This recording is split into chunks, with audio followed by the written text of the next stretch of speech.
Up there. Live from Fiserv Forum in Milwaukee, Wisconsin, home, of course, to this week's Republican National Convention. Our panel is here and with us, standing by.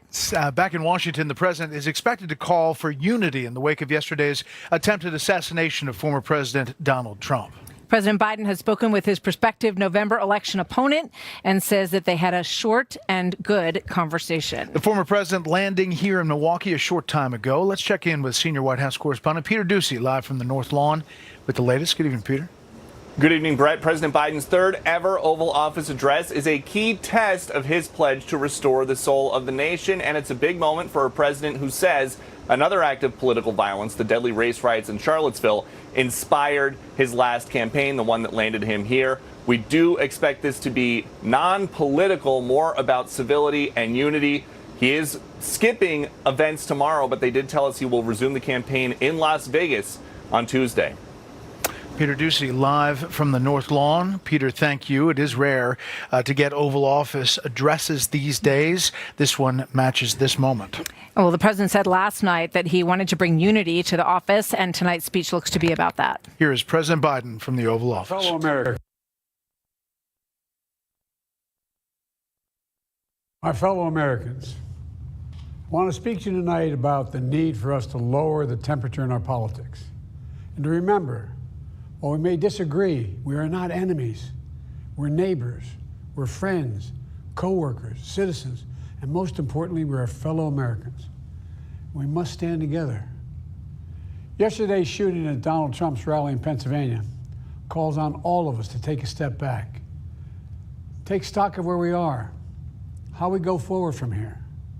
Thankfully, former Trump is not seriously injured. I spoke with him last night. I'm grateful. He's doing well, and Jill and I keep him and his family in our prayers.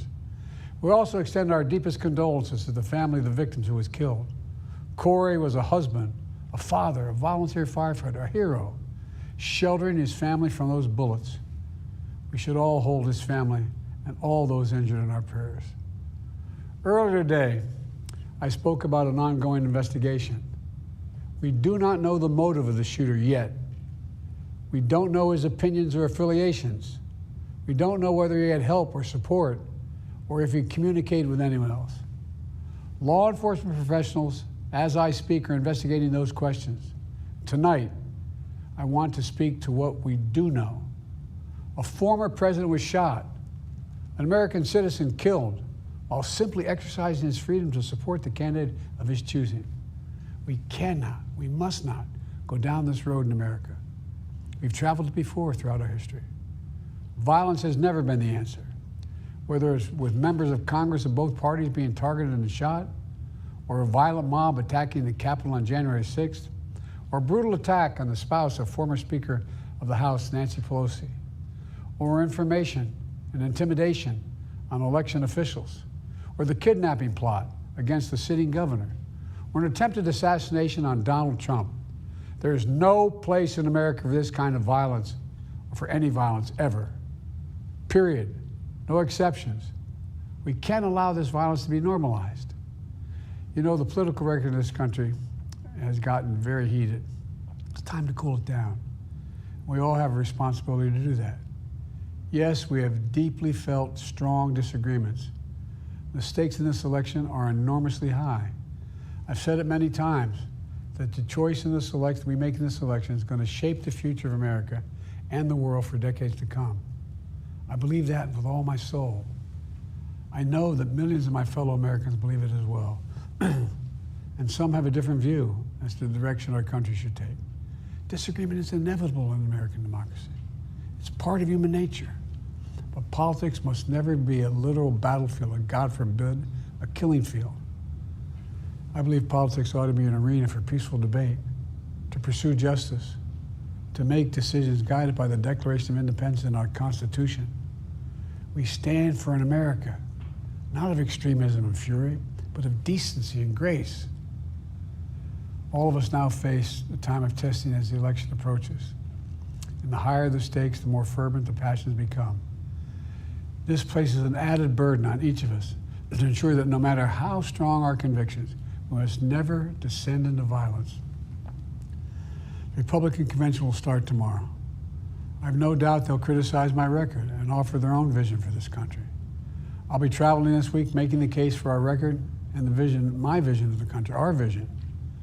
I'll continue to speak out strongly for our democracy, stand up for our Constitution and the rule of law, to call for action at the ballot box, no violence on our streets. That's how democracy should work. We debate and disagree. We compare and contrast the character of the candidates, the records, the issues, the agenda, the vision for America. But in America, we resolve our differences at the battle box. You know, that's how we do it, at the battle box, not with bullets.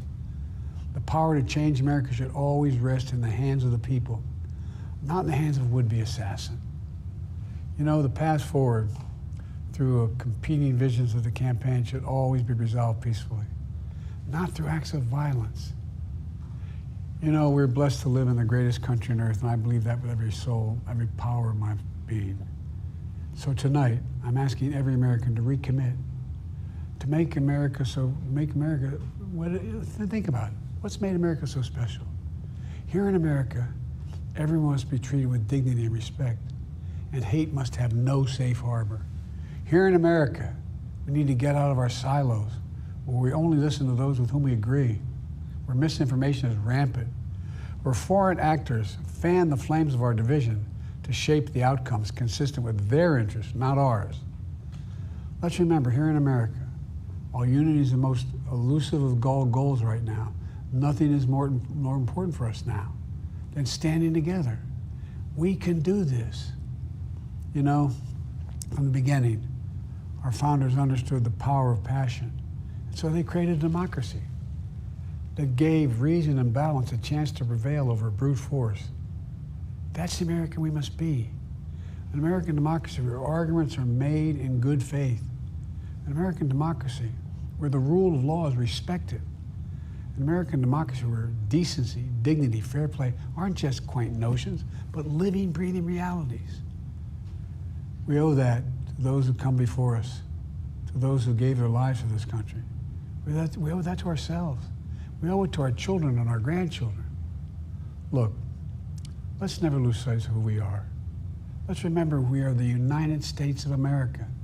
There is nothing beyond our capacity when we do it together. God bless you all, and may God protect our troops. Saying that he wants to bring the temperature of this country down, saying that we cannot allow violence to be the issue of the day, the road in America. He also said that he wanted the country to move forward together in unity. He referenced the convention here starting tomorrow. Obviously, the president is under a lot of scrutiny because of his debate performance.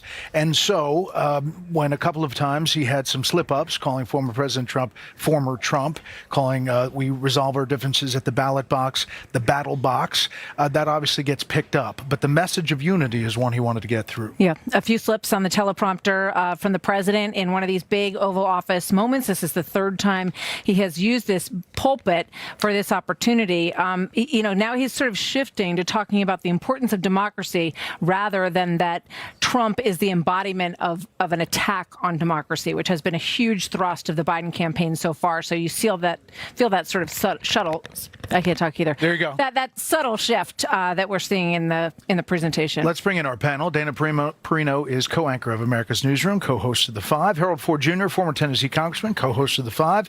Fox News chief political analyst Brit Hume, not a co-host of The Five, but here. But they love to have him. Brit, your thoughts on this night, that speech? I thought the message was just right. Remember, he presides over the executive branch. The executive branch is responsible for the security of these campaigns. So this was one of the agencies over which he has authority, whose obvious failure in this case to keep this assassination attempt from happening is under scrutiny. He needed to be out there. He needed to say something as a leader of the executive branch. I think his message was just right. I think most Americans would look at it and say, absolutely, Mr. President, you're right. The few stumbles he had may have been a further reminder of his frailty, but nonetheless, he did what he could, I thought. Dana. I thought that it just fell short of meeting the moment. And I think that the gravity of the moment also required for somebody like him in the position that he's in, at the desk he's sitting at in the Oval Office, to say, and this begins with me. Okay? And I will lead. I will follow follow my lead, as I'm going to show everybody that I can do this. He talked about his campaign here. Like, we're going to get back to the campaign. That was pretty clear from this. I do welcome the idea of unity and also accountability, because as the day has gone on, there's just more and more questions about what happened. I think America will be glad that they saw President Biden tonight, but the president they really want to hear from is Donald Trump. Harold. It'll be interesting to hear. I hear Dana's point. I thought the speech met the moment for what the moment is. We all watched in horror. I'm a Democrat. I watched with my kids last night after a party with some of their friends at our home, and it moved them. Now, they weren't watching President Biden tonight, but I got to think that there are a number of people around the country who wanted to hear the president remind us, we're not enemies, we're friends, we're neighbors, we're problem solvers. Our country is the greatest country in the world. The advancements around the world, the influence we have on the world is because of whom we are when we work together.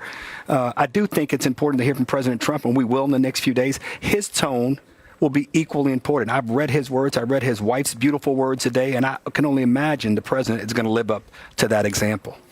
We will see. He's here in Milwaukee tonight. I did speak to him briefly today. He's in good spirits and is projecting, at least right now, a sentiment of unity as well. We'll see what that speech looks like come Thursday. Yeah, and we may find out who his running mate is as early as tomorrow. So we'll be watching. Thank you very much for watching this special coverage of President Biden's Oval Office speech with us. I'm Martha McCallum. And I'm Brett Baer. We'll have full coverage from the Republican National Convention all week long, a special edition of Jesse Watters Primetime.